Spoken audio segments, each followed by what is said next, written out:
everyone. It is time for our Let's Get Out There segment. And who other do we have here to lead the charge other than Matt Zaffino? Hey, thanks, Christine. And this was really fun. I went to one of the most remote parts of Oregon, but really worth the trip to do some stargazing.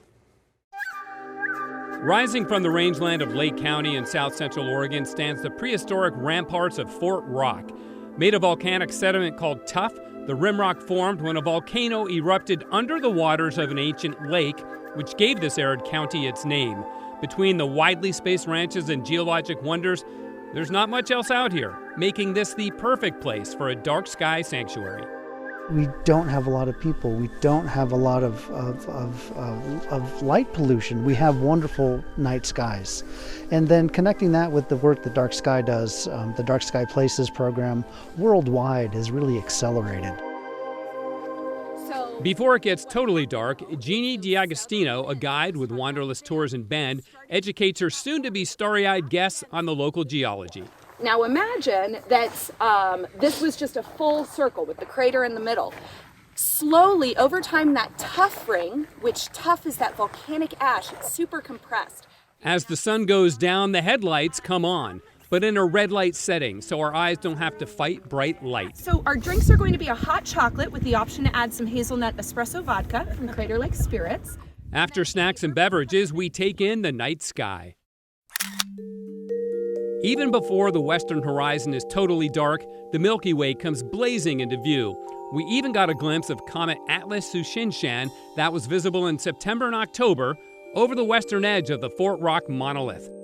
The Milky Way is so bright it looks like a runway in the heavens. It makes it really amazing to be able to go out and see stars of this caliber, to be able to go out and see the Milky Way. You've got, a third of our world can't see the Milky Way from where they're at. 80% of our country can't. Not conceding all the night limelight to the Milky Way, the Big Dipper, never brighter or better framed, crowns the northern reach of the Fort Rock Wall, its right edge pointing the way up to the North Star. This shot captured a shooting star, the streak at the top of the picture. What you also see more of than ever before are satellites. This graphic from NASA shows the number of satellites and space junk orbiting Earth, a concern of some astronomers. Even on this magical night, there's no escaping the incoming clouds that cut my time lapse and our night short.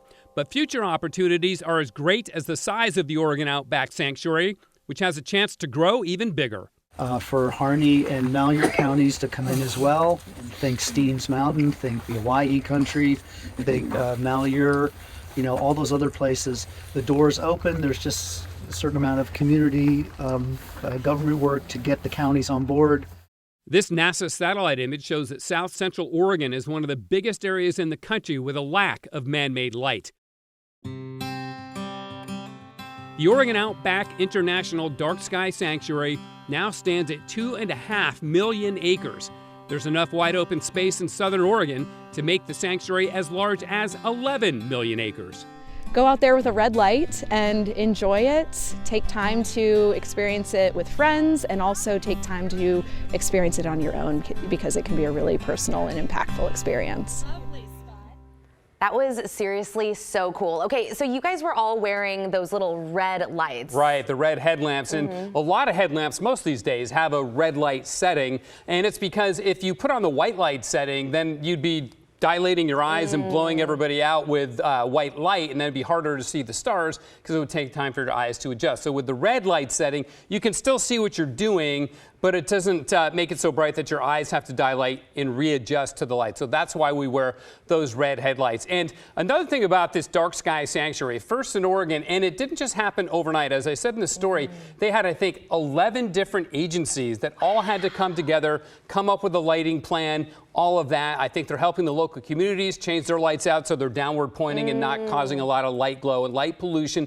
But they did a 3-year study. So you don't just say, hey, dark sky sanctuary, we want to be a dark sky sanctuary, and you get the designation. No, they had to collect data for 3 years using something called a sky meter, which measures the amount of light that hits it and then compile the data and make sure that they were indeed dark enough to earn the Dark Sky Sanctuary, designation. Yeah. Exactly. Wow. I have always wanted to visit one of these spots. Was this your first time? How many times have you gone to visit these designated spots? I mean, I've spent a lot of time in the wilderness, a lot of times in very remote areas, backpacking and climbing and doing the things I like to do. So I've been in a lot of dark places, and it really makes a difference to get away from city lights, get in a place where there's not much natural light or light pollution. This is the first time I've been to a designated Dark Sky Sanctuary, though, and as I said in the story, this one's big, but it can get even bigger. And astrotourism, as it's called, is becoming more and more popular because people really like to get out there and enjoy the sky.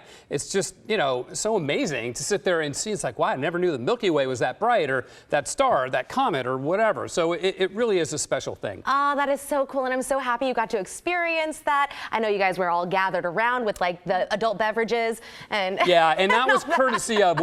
I went with Wanderlust Tours out of Bend. They brought a bunch of print journalists from all around the country to Oregon to do this. Travel Oregon was involved as well to help, expose Oregon and the natural wonder that we have to media outlets all around the country. And so those snacks and beverages, I didn't see the snacks, but the beverages and there were snacks, all courtesy of Wanderlust Tours and Bend, who put it together, and they did a really great job. So very cool. Well, if you're a fan of these types of stories, if you like getting out there, remember, you can always see our Let's Get Out There segments streaming on kgw-plus.